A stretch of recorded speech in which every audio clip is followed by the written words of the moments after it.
अस्सलाम वालेकुम, hello and welcome to our special transmission for the tri series. और कल पाकिस्तान ने 31 रन से कामयाबी हासिल की यूएई के अगेंस्ट। बहुत सारी गलतियां हैं जिनको आइडेंटिफाई करना इस ट्राई सीरीज़ का मकसद था। एशिया कप के लिए तैयारी, बहुत सारे जवाबात तो मिले लेकिन कई सवाल भी खड़े हो गए हैं। इस पर हम बात करेंगे। मेरे साथ हैं वीडियो लिंक के through wicket keeper batter Kamran Akmal, और ऑडियो पे हमारे साथ हैं अब्दुल रऊफ। तो शुरुआत करते हैं कामरान से। कामरान, सबसे पहले बताइएगा कि कल की इस परफॉर्मेंस को कैसा देखा?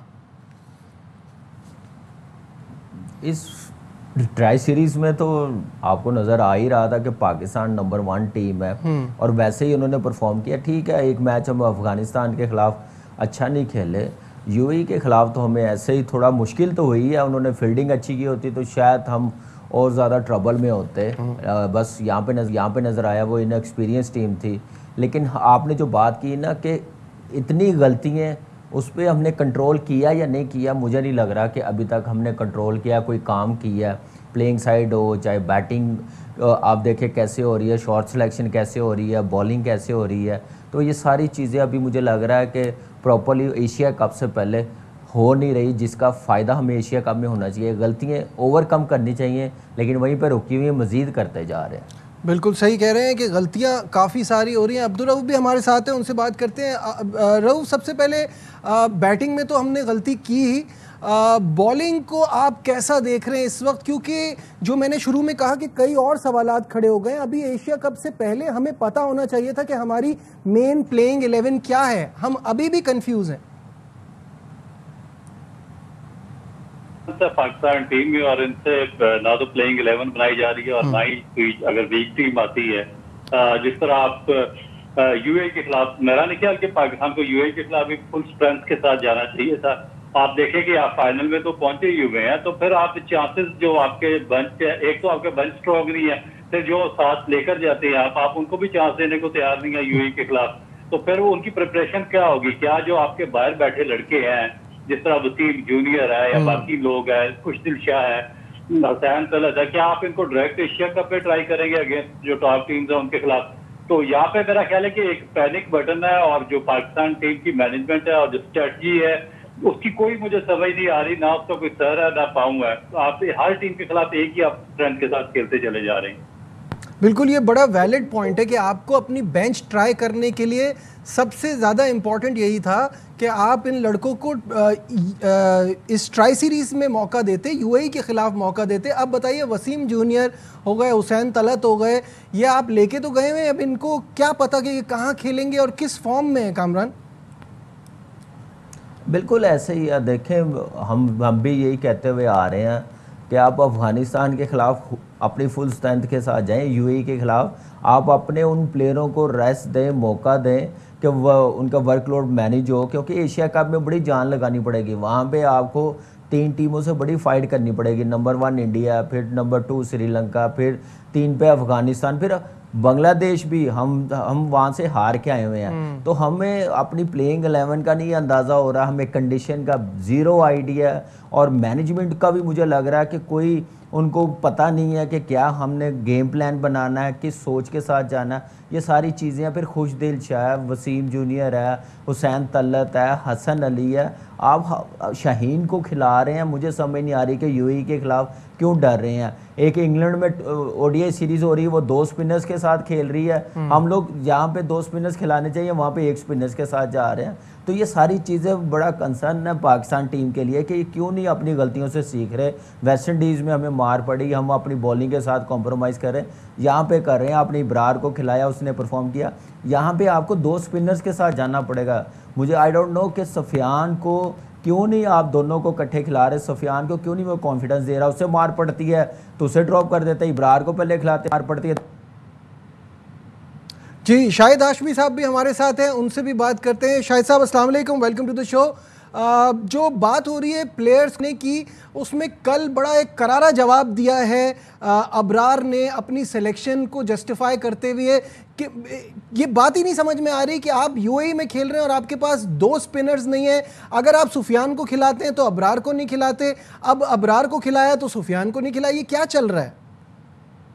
दो तीन मुश्किलात हैं पाकिस्तान टीम को। साहबजादा फरहान स्कोर नहीं कर रहा है। उन्होंने पूरे अब तक 4 मैचों में सिर्फ 39 गेंदें खेली हैं, वो बहुत जल्दी में नजर आते हैं। साथ में मोहम्मद हारिस नाकाम चले आ रहे हैं। तो इन दोनों में से किसी एक को ड्रॉप करना पड़ेगा, या तो फरहान को ड्रॉप करना पड़ेगा और हारिस को ऊपर लाना पड़ेगा। और इसी तरह जैसा मैंने पहले भी कहा था कि T20 में पाकिस्तान की टीम ये सोच रही है कि हम सर अपना छुपा लें किसी तरह, तो टांगे खुली रह जाती हैं। टांगे छुपाते हैं तो सर खुला रह जाता है। फहीम अशरफ और मोहम्मद नवाज में से भी किसी एक को खेलना चाहिए, ताकि आप रेगुलर बॉलर खिलाएं। आपने रेगुलर स्पिनर खिलाया अबरार और आपने रिजल्ट देख लिया। पहले हम सुफियान को नहीं खिला रहे थे, तो हमें ये एशिया कप से पहले सॉर्ट आउट करना है। हमने हसन अली को भी चांस दे दिया, हमने सलमान मिर्जा को 2 मैच खिला दिए। हमने अभी तक वसीम जूनियर को, जैसे रऊफ ने कहा, अभी तक हमने उसे ट्राई नहीं किया। हुसैन तलत को ट्राई नहीं किया। तो ये यूएई के मैचेस इसीलिए होते हैं। लेकिन यूएई का मैच कल इसलिए इम्पोर्टेंट इख्तियार कर गया था कि हम अफगानिस्तान से हार गए। अगर हम अफगानिस्तान से ना हारे होते तो शायद हम ट्राई करते। एक चीज़ और जो मैंने नोट की है, जल्दी खेल रहे हैं। अभी तक सबसे ज़्यादा जो किसी बैट्समैन ने 4 मैचों में बैटिंग की है, सबसे ज़्यादा बॉलिंग खेली है, वो फ़खर ने कल खेली थी 44। 38 पहले मैच में उसने साइम अयूब ने 38 खेली थी। दूसरे मैच में 36 सलमान आगा ने खेली थी। तो ये ऐसा लग रहा है जल्दी खेल रहे हैं। एक चीज़ अच्छी हो रही है कि अब तक हमने 4 मैचों में 37 सिक्सेस मारे हैं, लेकिन साथ ही हमने 31 विकेटें भी खोई हैं, जो ज़्यादा है। रऊफ, मुझे ये बताइएगा कि अभी जैसे ये बात चल रही है, गेम अवेयरनेस एक बहुत इंपॉर्टेंट चीज़ है जो हमारे प्लेयर्स को बिल्कुल भी नहीं है। क्योंकि कल आप देखें, जब फ़खर जमान जैसा प्लेयर 20 ओवर तक खेलता है शुरू से आके, तो शुरू में पिच में कुछ प्रॉब्लम तो थी। ये हर कोई आके इतनी जल्दी में क्यों रह रहा है? देखिए, बेसिक इशू ये है कि आप देखें कि जो वर्ल्ड के जो टॉप 3 बैट्समैन है, एक न्यूजीलैंड के ग्रीन फिलिप्स हैं और साउथ अफ्रीका के क्लासन थे और ऑस्ट्रेलिया के जो मैक्सवेल हैं, इनको आप मॉडर्न डे क्रिकेट के टॉप जो स्ट्राइक रेट वाले प्लेयर्स इस टाइम पे कह सकते हैं। मगर अगर आप इनका फर्स्ट क्लास रिकॉर्ड उठाकर देखें तो इनमें से किसी ने भी 85, 90 या 100 से कम फर्स्ट क्लास मैचेस नहीं खेले हुए। और वहां पे भी इनकी जो एवरेज है वो 45 प्लस एवरेज है इन सबकी। तो ये बड़े मेच्योर प्लेयर्स हैं। ये आइडिया जिस तरह आपने बात की है कि सिचुएशन को चेक करते हैं, पिच को रीड करते हैं, फिर ये अपनी उस पे स्लॉगिंग या हार्ड हिटिंग पे जाते हैं, स्ट्राइक रेट पे जाते हैं। हमारे ये जो प्लेयर्स हैं, इनका फर्स्ट क्लास से बिल्कुल ना तो एक्सपोजर है ना एक्सपीरियंस है, ना ही इतने ज्यादा इन्होंने फर्स्ट क्लास मैचेस खेले हुए हैं। तो इस वजह से इनसे जो डिफरेंट सिचुएशन है वो रीड नहीं होती। अब दूसरी चीज ये है कि जब आपके जो प्लेयर्स हैं, अगर वो बार बार फेलियर हो रहा है उनका, वो पिच को रीड नहीं करे, उनको गेम अवेयर नहीं है, तो फिर आपकी मैनेजमेंट कहाँ पे खड़ी है? फिर जो आपकी रिप्लेसमेंट प्लान जो आपका बाहर बन बैठा है, उनको चाहिए कि उनमें ऐसे लोग हों कि जिनको आपको पता होना चाहिए कि ये जो प्लेयर है, अगर ये स्विमिंग पिच पर नहीं बैटिंग कर सकता तो इसकी रिप्लेस पर ये आएगा, स्विमिंग पिच पे इसको खिलाएंगे। फिर अगर कोई अच्छा कोई क्वालिटी स्पिनर आता है, आपको पता है कि ये प्लेयर इसके खिलाफ स्ट्रगल कर रहा है, तो आपकी बेंच स्ट्रेंथ पे एक लड़का होना चाहिए जो क्वालिटी स्पिनर को हैंडल कर सके। तो ये दोनों चीजें, ना प्लेयर में गेम अवेयरनेस है और ना पाकिस्तान क्रिकेट बोर्ड की मैनेजमेंट में प्लान, जो मैनेजमेंट है उनमें जो प्लानिंग का फुकदान है, उनमें भी रीडिंग का फुकदान है। कामरान, एक चीज़ तो आपने पहले ही फोर्सी कर ली थी और वो कल हमने मैच में भी देखी कि क्योंकि हसन नवाज छक्का मार सकता है तो उसको आहिस्ता आहिस्ता ऊपर से नीचे ही ले जाते जाएंगे, और कल यही हुआ। तो ये भी चीज़ हम समझ में नहीं आ रही कि इस तरह से कैसे आगे प्लेयर को डेवलप करने की बजाय आप उसको 10-20 रन 25 रन का प्लेयर बना रहे हैं। बिल्कुल ऐसे ही है, और हमने ये चीज़ें पास में देखी हैं। हैदर अली, आसिफ अली, इफ्तिखार के साथ, खुशदिल के साथ ये चीज़ें हमने देखी हैं। वो प्लेयर्स ख़राब हुए। अब तो आसिफ अली ने इसी वजह से क्रिकेट भी छोड़ दी, टीम से बाहर हो गया।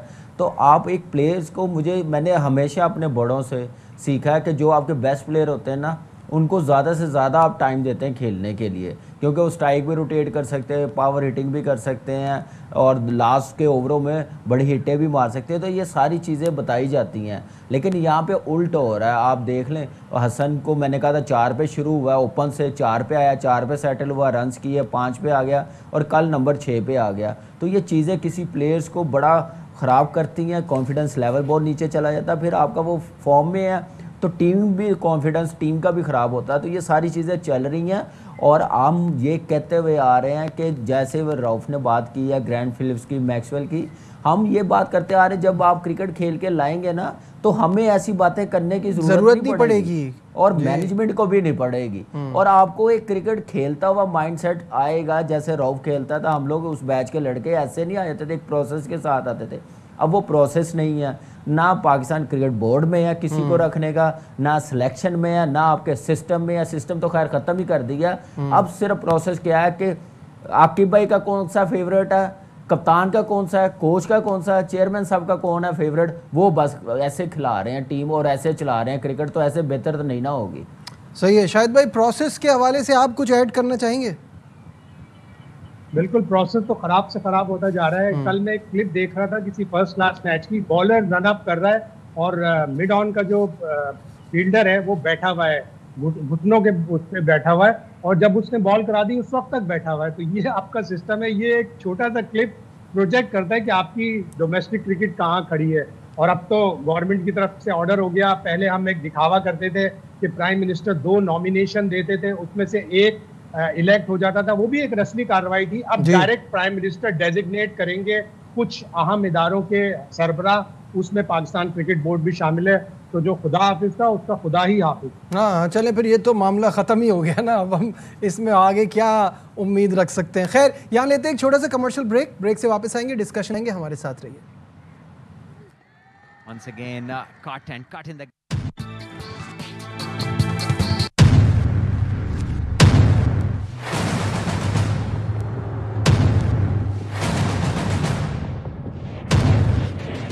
Glad to have you back once again to our special transmission for Tri Series. Kamran Akmal, Abdul Rauf और शाहिद हाशमी हमारे साथ हैं। सबसे पहले कामरान की तरफ बढ़ते हैं। कामरान, मुझे ये बताइए कि मोहम्मद हारिस का क्या करना है? मुझे बार बार लोग कहते हैं कि उनको ऊपरी नंबर पे भेज दिया जाए, उनके साथ नाइंसाफ़ी हो रही है, वो नीचे के प्लेयर नहीं है। But the way is batting, कल उनका नंबर थोड़ा ऊपर भी किया, लेकिन कोई फ़ायदा नहीं हो रहा उनको। देखिए, जहाँ पे नंबर खिलाना चाहिए ना नजीब, वहाँ पे उसको मौका नहीं मिल रहा। 4 पे खिला रहे हैं, 5 पे खिला रहे हैं या 7 पे खिला रहे हैं।